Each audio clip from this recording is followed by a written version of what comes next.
Kaip greitai mokytis ir bet kuriuo metu prisijungti prie šokių? Daugelis klausia, ar galima prisijungti prie šokių grupių ne nuo pradžių? Ir atsakymas – taip, galima.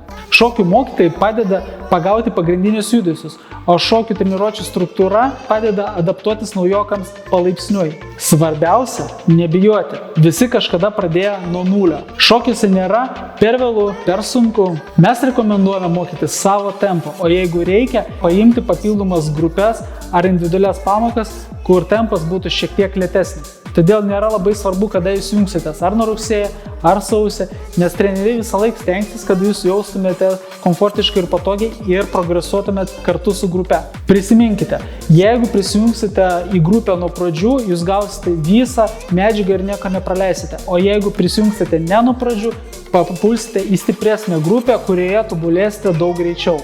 O dabar praktiniai patarimai, kaip greitai mokytis. Pirma, klauskite, jeigu kažkas neaišku ir kažką norite sužinoti. Dažniausiai būna taip, kad grupėje yra dar žmonių, kurie irgi nori paklausti to paties klausimą, bet nedrįsta. Todėl būkite pirmas ir padarykite paslaugą visiems. Daug kartų kartokite judesį, angliškai mes vadiname tai drill. Tai yra tarsi grąžtas, gręžiame, ne? Tai yra kartuojame judesį, netgi per pertrauką ar tada, kai daina įsivažiuoja arba mokytojas, sakykime, duoda laiką su savim. Stenkitės kuo mažiau stovėti, o tiesiog kartoti, tokiu būdu jūsų kūnas greičiau prisimins. Stenkitės atkreipti dėmesį į raktinius momentus. Angliškai tai skamba kaip key points. Tai yra tada, kur judesys sustoja ir yra užfiksuojamas. Tokiu būdu jums reikės atsiminti tik tos taškus, o ne visą trajektoriją, kaip juda judesys. Ir tai jums padės įsiminti greičiau. Kai atkreipia dėmesį į tos key points, tuo metu, kai atliekate judesius, stenkitės įtempti viso kūno raumenis būtent tose vietose, kur yra key pointai.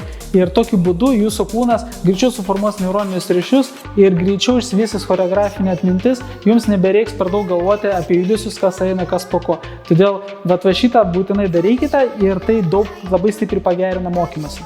Atsipalaiduokite ir leiskite savo klysti. Šokis tai yra malonumas, o ne armija. Todėl stenkitės nebijoti daryti klaidas, tai yra normalu. Ir pasakysiu dar daugiau. Yra išsivystę visiškai atskiri ir pasaulyje išpopuliarėję stiliai būtent iš klaidų, kai šokėjai tiesiog bandė šokti kažkokį vieną ar kitą stilių, jiems tai nepavyko ir susiformavo visiškai atskiri stiliai. Todėl klaidos yra normalu ir be klaidų negali būti tikrai kokybiška mokymuose. Paprašykite, kad choreografas sušoktų šokį ar bent jo mažą dalį ir kol jis šoks, atkreipkite dėmesį būtent į tos key pointus ir į muzikos akcentus, kur yra atliekami judesiai. Kuo geriau suprasite visą šokio struktūrą, to greičiau ir išmoksite. Treniruotės pabaigoje nusifilmuokite savo video, kaip šokat, netgi jeigu šokate neidealiai.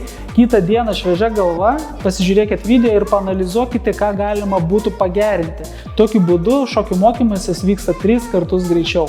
Nekartokite choreografijų net treniruočių metu, kol nesusiformuos įprotis daryti apšilimą ir nušilimą prieš ir po treniruotę.